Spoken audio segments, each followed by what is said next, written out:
Hi friends, welcome to my cooking channel. So ನಾನು ಇವತ್ತು ಹೊಸ ರೆಸಿಪಿಯೊಂದಿಗೆ ನಾನು ನಿಮ್ಮನ್ನು ಭೇಟಿ ಆಗ್ತಾ ಇದ್ದೀನಿ. ಇದು ರೆಸಿಪಿ ಅಂದರೆ ಮಾಡೋದಲ್ಲ, ತುಂಬಾ ಈಸಿ ಇದು. ಯಾರಾದರೂ ಉಪವಾಸ ಮಾಡೋರಿದ್ದರೆ ಬಾಳೆಹಣ್ಣಿನ ಒಂದು ಸಿಂಪಲ್ ರಸಾಯನ ಮಾಡಿ ತೋರಿಸ್ತಾ ಇದ್ದೀನಿ. ಅಂದರೆ ಬಾಳೆಹಣ್ಣು ಎಲ್ಲ ಫ್ರೂಟ್ಸ್ ಹಾಕಿ ಅಲ್ಲ, ಅಂದರೆ ಇದಕ್ಕೆ ನನಗೇನು ಯೂಸ್ ಮಾಡ್ತಾ ಇದ್ದೀನಿ ಅಂದರೆ ಕಡಲೆ ಹಿಟ್ಟು ಮತ್ತು ಕಡಲೆ ಮತ್ತು ಬೆಲ್ಲ, ಹಸಿ ತೆಂಗಿನ ತುರಿ ಮತ್ತು ಒಂದು 3 ದೊಡ್ಡದು ಬಾಳೆಹಣ್ಣು ಸಣ್ಣದಾಗಿ ಹೆಚ್ಚಿಟ್ಕೊಂಡಿದ್ದೀನಿ. ಯಾರಾದರೂ ಏಕಾದಶಿ ಆಮೇಲೆ ಚತುರ್ಥಿ ಹಬ್ಬಗಳಲ್ಲಿ ಉಪವಾಸ ಮಾಡೋರಿದ್ರೆ ಈ ಥರ ಮಾಡಿ ತಿನ್ನಿ, ತುಂಬಾ ಚೆನ್ನಾಗಿರುತ್ತೆ. ಹಾಗೆ ತಿನ್ನಬೇಕು ಅನಿಸ್ದಾಗೂ ಸಹ ಬಾಳೆಹಣ್ಣು ಜಾಸ್ತಿ ಇದ್ದಾಗ ಈ ಥರ ಮಾಡ್ಕೊಳ್ತೀನಿ, ತುಂಬಾ ರುಚಿಯಾಗಿರುತ್ತೆ.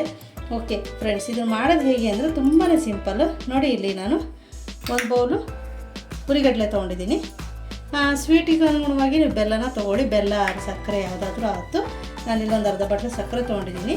1 ಬಟ್ಲು ಹಸಿ ತೆಂಗಿನ ತುರಿ ತುಂಬ ಚೆನ್ನಾಗಿರುತ್ತೆ. ಫ್ರೆಶ್ ತೆಂಗಿನ ತುರಿ ಹಾಕಿ ಮತ್ತು ಒಂದು 3 ದೊಡ್ಡದು ಬಾಳೆಹಣ್ಣ ಹೆಚ್ಚಿಟ್ಕೊಂಡಿದ್ದೀನಿ.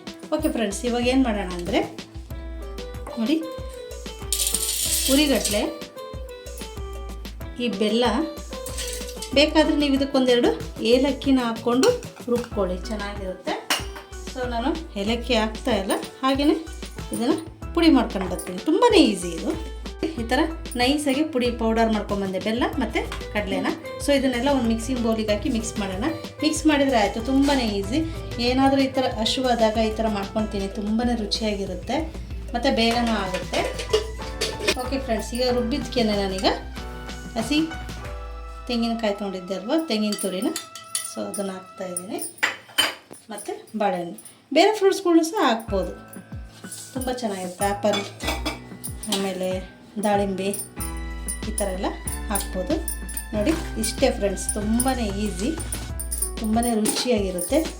ಖಂಡಿತ ಒಮ್ಮೆ ಈ ಥರ ಮಾಡ್ಕೊತೀನಿ, ಪದೇ ಮಾಡ್ಕೊಂಡು ತಿಂತೀರ. ನನ್ನ ಮನೇಲಿ ಮಕ್ಕಳಿಗೆ ತುಂಬಾ ಇಷ್ಟ.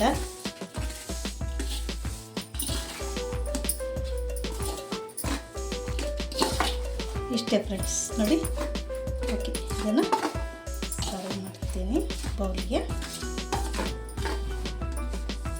ಸೊ ಸ್ವೀಟಿಗೆ ಅನುಗುಣವಾಗಿ ಸ್ವೀಟ್ನ ಆ್ಯಡ್ ಮಾಡ್ಕೊಳ್ಳಿ. ಈ ಥರ ಮಿಕ್ಸ್ ಮಾಡ್ಕೊಂಡ್ಬಿಟ್ಟು ಎಷ್ಟು ರುಚಿಯಾಗಿರುತ್ತೆ ಅಂದರೆ, ಇವಾಗ ಹಲಸಿನ ಸೀಸನ್ನು, ಸೊ ಹಲಸಿನ ಕೂಡ ಇದಕ್ಕೆ ಹಾಕ್ಕೊಳ್ತೀನಿ, ತುಂಬಾ ಚೆನ್ನಾಗಿರುತ್ತೆ. ಓಕೆ ಫ್ರೆಂಡ್ಸ್, ನೋಡಿ ಎಷ್ಟು ಬೇಗ ರೆಡಿ ಆಯಿತು. ಖಂಡಿತ ಒಮ್ಮೆ ಮೆಥಡಲ್ಲಿ ಟ್ರೈ ಮಾಡಿ. ಮತ್ತು ಏನಾದರೂ ಫ್ರೂಟ್ಸ್ ಇದ್ದರೆ ಸಹ ಇದಕ್ಕೆ ಹಾಕ್ಕೊಳ್ಳಿ, ತುಂಬ ರುಚಿಯಾಗಿರುತ್ತೆ.